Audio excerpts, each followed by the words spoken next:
That's a Fact, starring Michael Davison. Oh, hi there. My name is Michael Davison, and over the past couple weeks, I've explored the topic of date rape.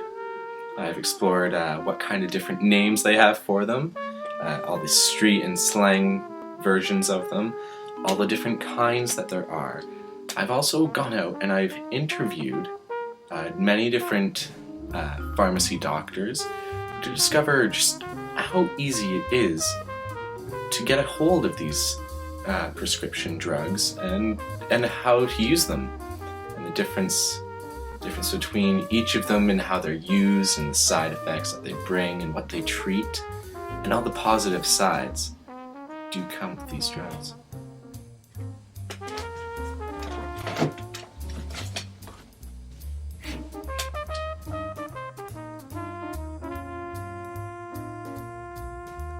Roofies, Special K, Forget Bedtime Circles, Scoop, Cherry Meth, Circles, Easy Lay, Forget Pill, Energy Drink, Psychedelic Black Chill, Hole, G-Juice, Lunch Purple, Bump, Goop, Special Macat Liquid Valium, Ecstasy, Super Mind Acid, Erasers, Salt Water, Jet, Roach, Silk, K, Rubies, Somatomax, Kit Georgia Kat, Homeboy, Gamza G, R2, Gamma Growth Dash Hormone Dose, Booster, Grievous Rope, Bodily GB, Harm, Rofies, Stupefy, Shays.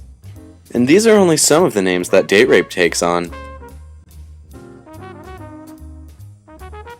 Rohypnol is a Schedule IV drug, which means it has a low potential for abuse and may lead to limited physical dependence. Prescriptions are only renewable up to 5 times per 6-month period. Rohypnol has properties similar to those of Valium, however it is 7 to 10 times stronger.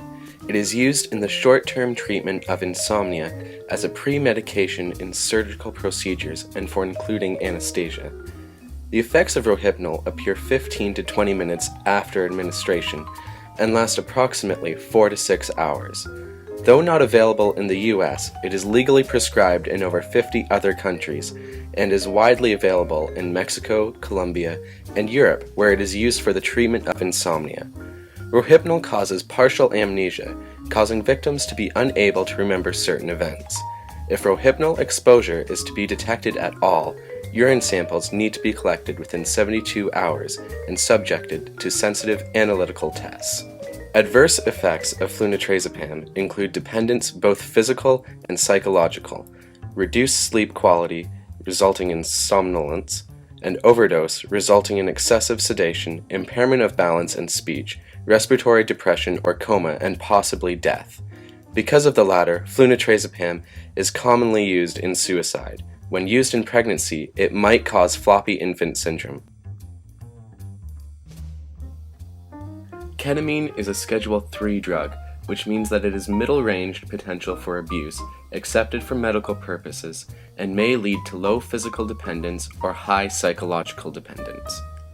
Ketamine hydrochloride was originally created for use as a human anesthetic and is still used as a general anesthetic for children, persons of poor health, and in veterinary medicine. Ketamine usually comes as a liquid in small pharmaceutical bottles. Higher doses produce a hallucinogenic effect. This experience is often referred to as entering a K-hole, with sensations of rising above one's body. While in a K-hole, it is very difficult to move. People usually remain seated or lying down during the experience. Most people snort small lines or bumps for a mild, dreamy effect, which comes on within about 5 to 10 minutes. Ketamine can cause a tremendous psychological dependence. Ketamine is illegal and possession can result in long prison terms. Ketamine is sold in either powdered or liquid form. In powdered form, its appearance is similar to that of cocaine. Ketamine is very short-acting, lasting only 60 minutes.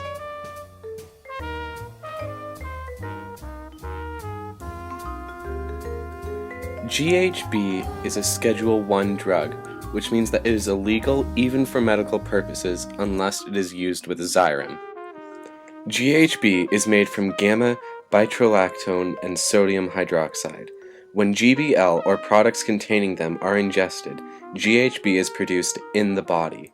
GHB is a clear liquid and can be mistaken for water because it is usually found in a small 30 milliliter clear plastic bottle. One quick taste and you'll know it's not water. Some effects include intoxication, increased energy, affectionate and playful, muscle relaxation, loss of coordination, difficulty concentrating, sensuality, enhanced sexual experience, etc. Many people have bad reactions. These can include nausea, headaches, drowsiness, dizziness, amnesia, vomiting, loss of muscle control, respiratory problems, loss of consciousness, being conscious but unable to move, and death, especially when combined with alcohol or other drugs. Larger doses often cause disinhibition, sedation, desire to sleep, rambling incoherent speech, giddiness, silliness, difficulty thinking, slurred speech, passing out, and death. GHB has been used historically as a general anesthetic in the 60s, as a hypnotic in the treatment of insomnia, to treat depression, and to improve athletic performance. When used as a recreational drug, GHB may be found as the sodium or potassium salt, which is a white crystalline powder, or as GHB salt dissolved in water to form a clear solution, generally at a concentration of 1 gram per 1 milliliter, and so is twice the strength of the Xyrem solution sold legally for medical use. The sodium salt of GHB has a thin, very salty chemical taste. Like these other club drugs, GHB is taken because users feel that it enhances the experience of being in a club or at a party. Small doses of GHB are thought to act as a stimulant and aphrodisiac. GHB is sometimes referred to as liquid ecstasy. The drug has been identified as a date rape drug, much the same way as alcohol and Rohypnol.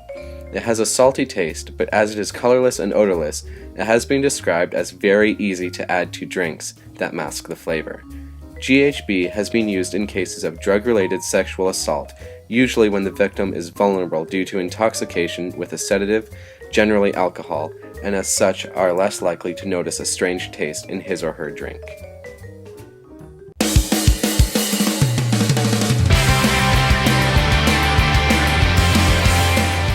So I just came out of Shoppers looking for the drugs of Rohypnol or GHB or ketamine, and they've never personally prescribed it or given out any doses of it, which was very good to hear, but they also gave me about 20 pages of information to go through on how to obtain them, how to pick them up, where to find them, side effects that they've got, so kudos to Shoppers for phenomenal information on the date rape drug. So here I am at the Metro Pharmacy, just stop number 2, looking to find some more information. They were actually recommended to me by the pharmacy in Shoppers, so hopefully we'll find a little more information. Well, the Metro pharmacist seems a little skeptical, not quite sure about the drug's use at all. She had never seen a prescription for any of them either, which I guess is really good news. So she said that, actually, some of the drugs on this page are not even in use at all, like the one starting with a Ketazolam, something like that, isn't actually carried at all in the Canadian market. So that's a good sign. She did, however, say that a lot of the drugs on this list, if mixed with alcohol or in a very high dosage, could definitely do some really ridiculous damage. Some of these drugs actually last for up until 120 hours until their half-life, which is pretty intense. Well, that concludes this week's episode on date rape. And remember, kids, don't do drugs and stay in school. My name's Michael Davison, and that's a fact.